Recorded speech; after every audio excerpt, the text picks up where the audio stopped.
Hey, how's it going, guys? This is Wind Dragon. Thank you for coming to visit my page. I have found a great information I want to share with anyone that comes to my page.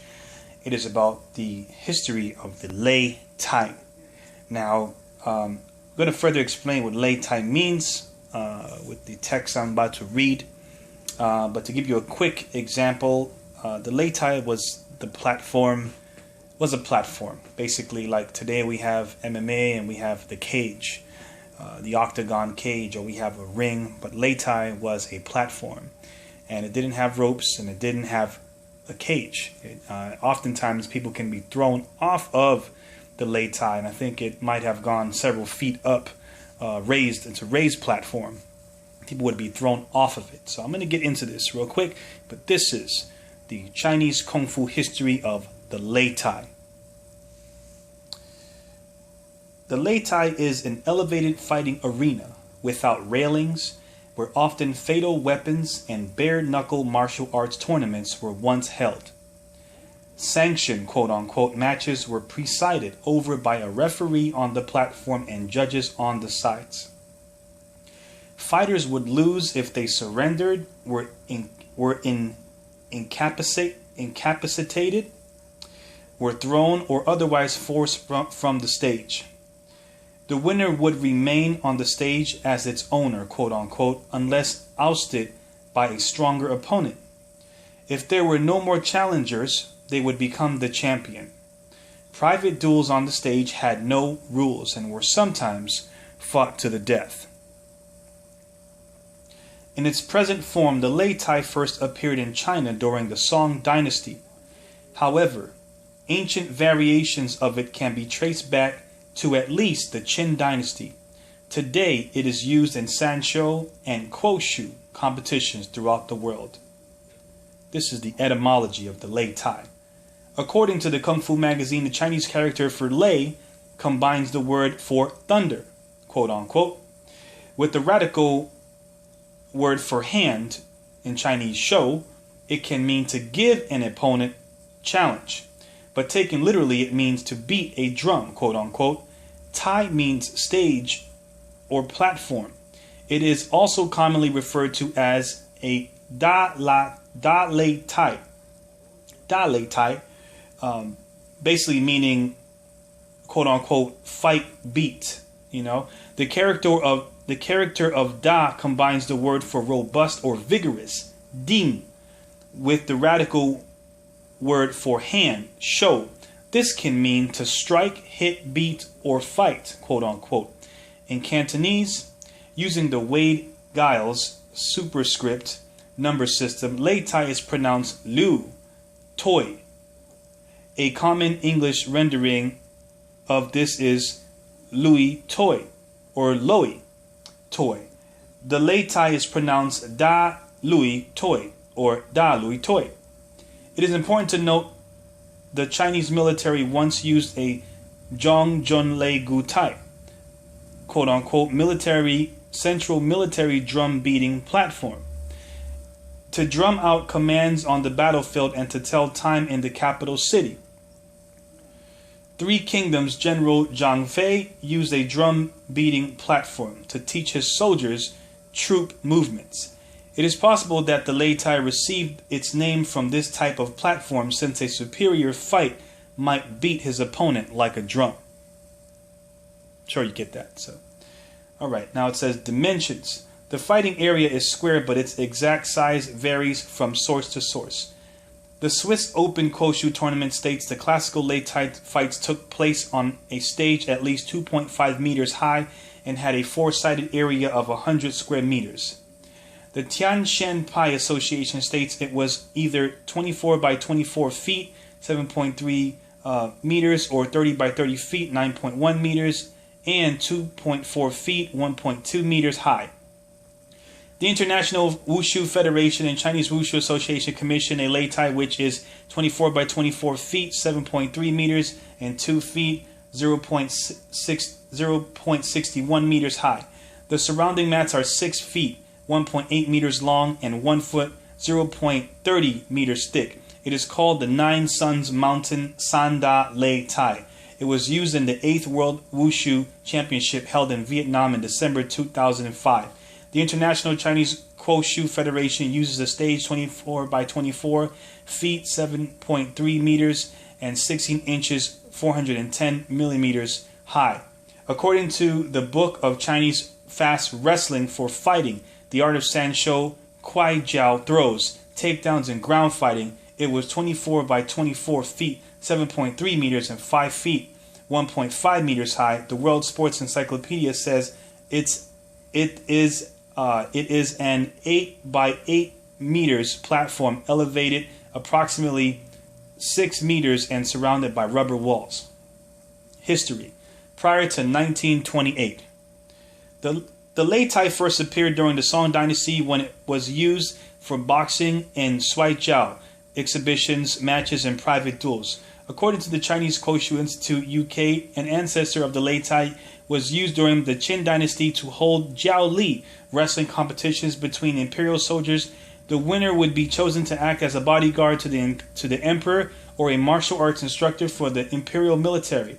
According to Kung Li, a famous full-contact fighter, in the old days, if you wanted to announce yourself as a boxer in the new village, you built a Lei Tai, stood on it, and invited all comers to try it and knock you off, quote-unquote. Some fighters issued their challenge in the form of a handwritten letter to the person they wished to face. This form of challenge was illustrated in the movie Fearless, when Jet Li's character challenges another warrior to a fight. The book Ultimate Sparring Principles and Practices comments martial artists, quote-unquote, conducted challenge matches on the Lei Tai to test each other's skills because of a personal dispute or to prove one's martial system superior over another system, quote-unquote. Either fighter lost the match and his credibility if he fell, was forced off, or was knocked to the floor of the stage. As a result, no one would want to learn boxing from him. The winner of the bout became the owner of the platform, quote-unquote, and remained on the stage unless he was forced off himself. If there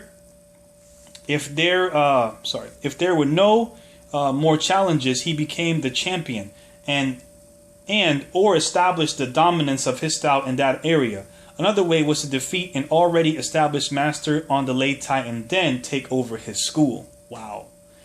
In order to become a champion, a fighter had to defeat countless opponents. For instance, Lama Pai Grandmaster Wang Yan Lam set up his own Lei Tai platform in front of Haitung Monastery in Guangdong after having worked as a famous bodyguard in northern China.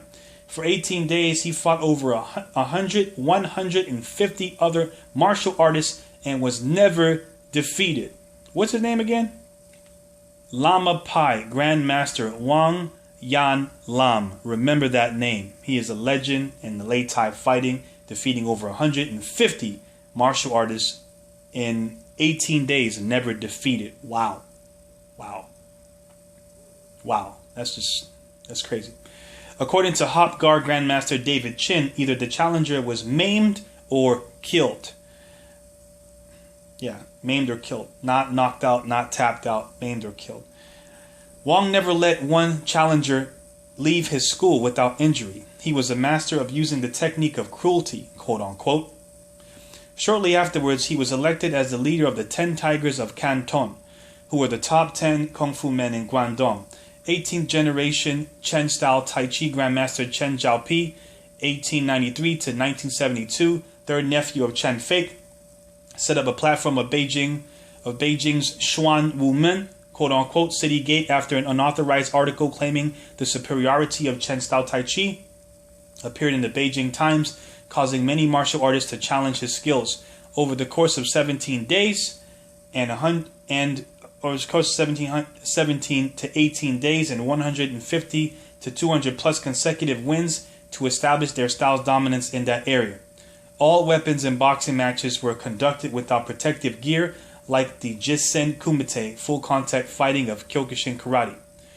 On top of being forced from or thrown to the floor of the stage, the fights sometimes until their boxer conceded defeat, was severely injured and could no longer fight, or was even killed.